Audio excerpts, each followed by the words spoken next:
తొలిపలుకు ఛానల్కు స్వాగతం. నేను లాలిత్య. నేటి ముఖ్యాంశాలు చూద్దాం. లక్ష్యాల సాధనలో బాధ్యత, జవాబుదారీతనం అవసరం. సీఎం చంద్రబాబు. ఇథియోపియాలో మోదీకి అత్యున్నత గౌరవం. ద్వైపాక్షిక సంబంధాలకు కొత్త బలం. విద్యే శాశ్వత వారసత్వం. ఏఎన్ఆర్ సేవలను గుర్తు చేసిన నాగార్జున. శాంతి భద్రతలలో పీఏసీ కీలక పాత్ర. సీఎం యోగి, డీజీపీ రాజీవ్ కృష్ణ వ్యాఖ్యలు. ఢిల్లీలో కాలుష్యానికి రవాణానే ప్రధాన కారణం. సీఎం రేఖా గుప్తా. న్యాయమే గెలిచింది. బీజేపీ ప్రతీకార రాజకీయాలు మానాలి. డీకే శివకుమార్ విమర్శలు. ముగిసిన తెలంగాణ పంచాయతీ ఎన్నికలు. 70% పైగా పోలింగ్ నమోదు. నేషనల్ హెరాల్డ్ కేసులో రాజకీయ ప్రతీకారమే. మల్లికార్జున ఖర్గే. తెలంగాణలో పంచాయతీ ఎన్నికల 3వ దశ పోలింగ్ ప్రశాంతంగా ముగిసింది. ఈ రోజు ఉదయం 7 గంటలకు ప్రారంభమైన పోలింగ్ మధ్యాహ్నం 1 గంట వరకు కొనసాగింది. క్యూ లైన్లో ఉన్న ప్రతి ఒక్కరికి ఓటు హక్కు కల్పించారు. రాష్ట్ర వ్యాప్తంగా 70% పైగా పోలింగ్ నమోదైంది. 3వ దశలో 3752 సర్పంచ్ పదవులకు, 28410 వార్డు స్థానాలకు ఎన్నికలు జరిగాయి. మధ్యాహ్నం 2 గంటల నుండి ఓట్ల లెక్కింపు ప్రారంభమైంది. ముందుగా వార్డు సభ్యుల ఓట్లు, అనంతరం సర్పంచ్ ఓట్లు లెక్కించారు. సర్పంచ్ ఫలితాల అనంతరం వార్డు సభ్యులతో సమావేశం నిర్వహించి ఉప సర్పంచ్లను ఎన్నుకున్నారు. దీంతో రాష్ట్రంలో 3 దశల పంచాయతీ ఎన్నికల ప్రక్రియ పూర్తయింది. అమరావతిలోని రాష్ట్ర సచివాలయంలో నిర్వహించిన జిల్లా కలెక్టర్ల సదస్సులో సీఎం చంద్రబాబు కీలక వ్యాఖ్యలు చేశారు. ప్రతి పనిలో వివరాలు సమగ్రంగా ఉండాలని, నిర్ణీత సమయంలో లక్ష్యాలు నెరవేర్చాలని అధికారులకు సూచించారు. నిరంతరం నేర్చుకునే ధోరణి, మంచి ఆలోచనలు స్వీకరించే మనస్తత్వం అవసరమన్నారు. బాధ్యతాయుత పాలన అంటే అధికారాల సద్వినియోగమేనని ఆయన స్పష్టం చేశారు. ప్రజలు ప్రభుత్వంతో కలిసి వచ్చేలా పనిచేయాలని, అన్ని సేవలను ఆన్లైన్లో అందించే దిశగా చర్యలు తీసుకుంటున్నట్టు తెలిపారు. కృష్ణా జిల్లా గుడివాడలో ఏఎన్ఆర్ కళాశాల వజ్రోత్సవ కార్యక్రమం ఘనంగా జరిగింది. ఈ కార్యక్రమంలో పాల్గొన్న ప్రముఖ నటుడు అక్కినేని నాగార్జున తన తండ్రి అక్కినేని నాగేశ్వరరావు చదువుకోకపోయినా వేల మందికి బంగారు భవిష్యత్తు అందించేందుకు కృషి చేశారని గుర్తు చేశారు. 1959లో కళాశాల కోసం ఏఎన్ఆర్ ₹1,00,000 విరాళం ఇచ్చారన్నారు. విద్యార్థుల స్కాలర్షిప్ల కోసం తమ కుటుంబం తరపున ₹2 కోట్ల విరాళం అందిస్తున్నట్టు ప్రకటించారు. మనుషులు కాదు, మనం చేసే పనులే శాశ్వతమని నాగార్జున వ్యాఖ్యానించారు. దేశ రాజధాని ఢిల్లీ తీవ్ర వాయు కాలుష్య సంక్షోభాన్ని ఎదుర్కొంటుంది.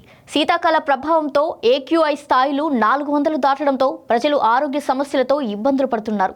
ఈ నేపథ్యంలో కాలుష్య కట్టడికి ఢిల్లీ ప్రభుత్వం కీలక నిర్ణయం తీసుకుంది. నగరంలోని అన్ని ప్రభుత్వ, ప్రైవేట్ సంస్థల్లో 50% వర్క్ ఫ్రం హోమ్ ను తప్పనిసరి చేసింది. నిబంధనలు ఉల్లంఘిస్తే జరిమానాలు విధిస్తామని హెచ్చరించింది. కాలుష్య ఆంక్షలతో పని కోల్పోయిన నిర్మాణ కార్మికులకు ₹10,000 పరిహారం ప్రకటించింది. ఇక ఇదే సమయంలో కాలుష్యంపై బీజేపీ మంత్రి మంజీందర్ సింగ్ ప్రజలకు క్షమాపణ చెబుతూ మునుపటి ఆప్ ప్రభుత్వాన్నే బాధ్యులుగా పేర్కొన్నారు. ఇకపై పీయూసీసీ సర్టిఫికెట్ ఉన్న వాహనాలకు మాత్రమే ఇంధనం అందించనున్నట్టు ప్రభుత్వం స్పష్టం చేసింది.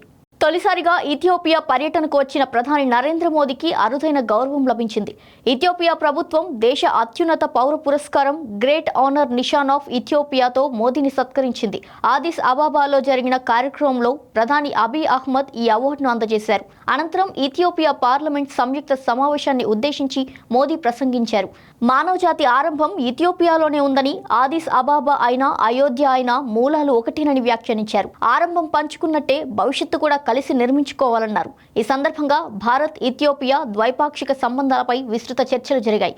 అంతకుముందు జోర్డాన్ పర్యటనలో భారత్, జోర్డాన్ వాణిజ్యం $500 కోట్ల చేరుతుందన్న ఆశాభావాన్ని మోదీ వ్యక్తం చేశారు. పీఏసీ స్థాపన దినోత్సవ కార్యక్రమంలో ముఖ్యమంత్రి యోగి ఆదిత్యనాథ్ పాల్గొన్నారు. రాష్ట్రంలో శాంతి భద్రతల పరిరక్షణలో పీఏసీ కీలక పాత్ర పోషిస్తుందని సీఎం యోగి ప్రశంసించారు. క్రమశిక్షణ, ధైర్య సాహసాలతో ప్రజల భద్రతకు సేవలందిస్తున్న పీఏసీ రాష్ట్రానికి గర్వకారణమని అన్నారు.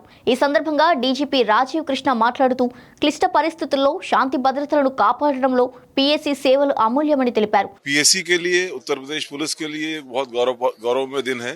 आज पीएसी का 78वां स्थापना दिवस है। पीएसी न केवल उत्तर प्रदेश पुलिस का एक अभिन्न भाग है, बल्कि पिछले 75 सालों में कानून व्यवस्था को मेंटेन करने में, चुनावों के प्रबंधन में, वीवीआईपी सुरक्षा में और अब आपदा मोचन में, आपदा के को हैंडल करने में, डिजास्टर रिलीफ में बहुत ही एक अग्रणी भूमिका निभाता है।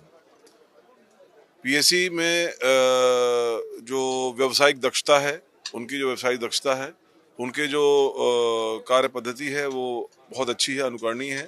और आज इस अवसर पर आज माननीय मुख्यमंत्री जी यहाँ पर उन्होंने इस कार्यक्रम में शामिल हुए उन्होंने आशीर्वचन दिए, उन्होंने उत्साह बढ़ाया। हम सब उनके भी बहुत कृतज्ञ हैं और आभारी हैं उनके। और पीएसी आगे इसी प्रकार से अपने व्यावसायिक दक्षता और प्रोफेशनलिज्म को आगे बढ़ाती रहे, इसका हम लोग लगातार विचार करते हैं। మెట్రో మ్యూజియం ప్రారంభోత్సవంలో పాల్గొన్న ఢిల్లీ సీఎం రేఖా గుప్తా నగర కాలుష్యంపై కీలక వ్యాఖ్యలు చేశారు. ఢిల్లీలో కాలుష్యం తగ్గడం ఎలా అని ప్రజలు తనను అడుగుతున్నారని, అందుకు రవాణా రంగమే ప్రధాన కారణమని ఆమె తెలిపారు. దేశ పటంలో చిన్న బిందువులా కనిపించే ఢిల్లీ వాస్తవానికి సుమారు 1500 చదరపు కిలోమీటర్ల విస్తీర్ణంలో విస్తరించి దాదాపు 3 కోట్ల జనాభాతో లక్షలాది వాహనాలతో నిండిపోయిందని చెప్పారు. కాలుష్య నియంత్రణ సర్టిఫికేట్లు లేకుండా నడిచే వాహనాల వల్ల గాలి మరింత కాలుష్యమవుతుందని అన్నారు. ఢిల్లీ శ్వాస తీసుకునే నగరంగా ఉండాలంటే ప్రజా రవాణాను వినియోగించాల్సిన బాధ్యత అందరికీ ఉందని సీఎం రేఖా గుప్తా పిలుపునిచ్చారు.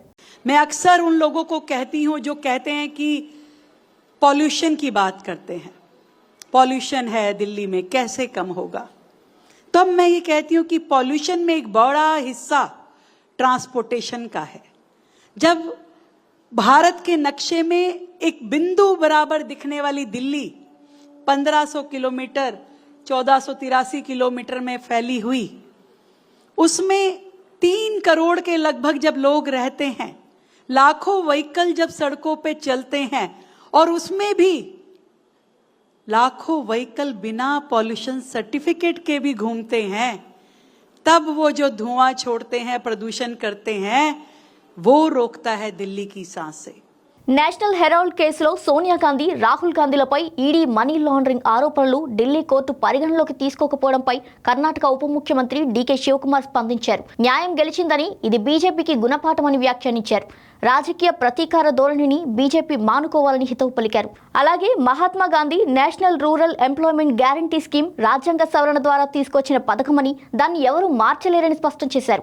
బీజేపీకి ధైర్యం ఉంటే కరెన్సీ నోట్లపై గాంధీ ఫోటోను మార్చి చూపించాలని సవాల్ విసిరారు. కృత్రిమ మేధస్సు మానవజాతి పురోగతికి అత్యంత శక్తివంతమైన సాధనంగా ఎదిగిందని Google DeepMind senior director Manish Gupta అన్నారు. ఏఐ వేగంగా అభివృద్ధి చెందడం వల్ల శాస్త్రీయ పరిశోధనలకు కొత్త ఉత్సాహం కల్పిస్తుందని, మానవ సామర్థ్యాలను మరింత పెంచుతుందని ఆయన తెలిపారు. వైద్య రంగం నుండి అంతరిక్ష పరిశోధనల వరకు ఏఐ ప్రభావం విస్తృతంగా ఉండబోతుందని పేర్కొన్నారు. భవిష్యత్తులో మానవులు ఏఐ కలిసి పనిచేసే దిశగా ప్రపంచం ముందుకు సాగుతుందని మనీష్ గుప్తా అభిప్రాయపడ్డారు. ప్రధానమంత్రి నరేంద్ర మోదీ విదేశీ పర్యటన కొనసాగుతుంది. 3 దేశాల పర్యటనలో భాగంగా జోర్డాన్ పర్యటన ముగించుకున్న మోదీ ఆ తర్వాత ఇథియోపియా చేరుకున్నారు. 15 ఏళ్ల తర్వాత తొలిసారిగా ఇథియోపియాను సందర్శించిన భారత ప్రధానికి అపూర్వ స్వాగతం లభించింది. మోదీ గౌరవార్థం ఇథియోపియా ప్రధాని అబీ అహ్మద్ నిర్వహించిన విందులో అక్కడి గాయకులు వందే మాతరంను ఆలపించారు. ఈ గీతాన్ని వినగానే ప్రధాని మోదీ భావోద్వేగానికి లోనై చప్పట్లతో స్పందించారు. వందే మాతరం 150 వసంతాలు పూర్తి చేసుకున్న సందర్భంలో ఈ ఘట్టం మరింత ప్రత్యేకంగా నిలిచింది. ఈ వీడియో ప్రస్తుతం సోషల్ మీడియాలో వైరల్ గా మారింది. 2026 బ్రిక్స్ సదస్సుకు భారత్ ఆతిథ్యం ఇవ్వనున్న నేపథ్యంలో కీలక పరిణామాలు చోటు చేసుకున్నాయి. విదేశాంగ మంత్రిత్వ శాఖ ఆర్థిక సంబంధాల కార్యదర్శి సుధాకర్ దలేలా మాట్లాడుతూ, గత ఏడాది మాత్రమే బ్రిక్స్ లో చేరిన ఇథియోపియాను హర్షంతో స్వాగతిస్తున్నట్టు తెలిపారు. వచ్చే ఏడాది జనవరి నుండే బ్రిక్స్ ఫ్రేమ్వర్క్ పరిధిలో పలు కార్యక్రమాలను భారత్ నిర్వహించనున్నట్టు వెల్లడించారు. 2026 బ్రిక్స్ సదస్సులో పాల్గొనాల్సిందిగా ఇథియోపియా ప్రధాని అబీ అహ్మద్ కు ప్రధాని మోదీ ఇప్పటికే అధికారిక ఆహ్వానం పంపినట్టు ఆయన స్పష్టం చేశారు. ప్రెస్ కాన్ఫరెన్స్ లో కాంగ్రెస్ అధ్యక్షుడు మల్లికార్జున్ ఖర్గే మాట్లాడుతూ, నేషనల్ హెరాల్డ్ కేసు పూర్తిగా రాజకీయ ప్రతీకారం అన్నారు. కక్షపూరితంగానే ఈ కేసు దాఖలు చేశారని తెలిపారు. 1938లో స్వాతంత్ర సమరయోధులు స్థాపించిన నేషనల్ హెరాల్డ్ పత్రికను ఆధారంగా చేసుకుని కాంగ్రెస్ నాయకులను, ముఖ్యంగా గాంధీ కుటుంబాన్ని సిబిఐ, ఈడీ టార్గెట్ చేస్తుందన్నారు. ఈ కేసుకు ఎలాంటి ఆధారం లేదని తెలిపారు. ఢిల్లీ కోర్టు నేషనల్ హెరాల్డ్ కేసులో ఈడీ ఫిర్యాదును స్వీకరించేందుకు నిరాకరించిన నేపథ్యంలో ఈ తీర్పు తర్వాత ప్రధాని మోదీ, అమిత్ షా రాజీనామా చేయాలి అన్నారు. ఇలా ప్రజలను వేధించకూడదని ఖర్గే డిమాండ్ చేశారు. ఇవి వాటి బులెటిన్ డీటెయిల్స్. మరో బులెటిన్తో మళ్ళీ కలుద్దాం. చూస్తూనే ఉండండి తొలి పలుకు న్యూస్.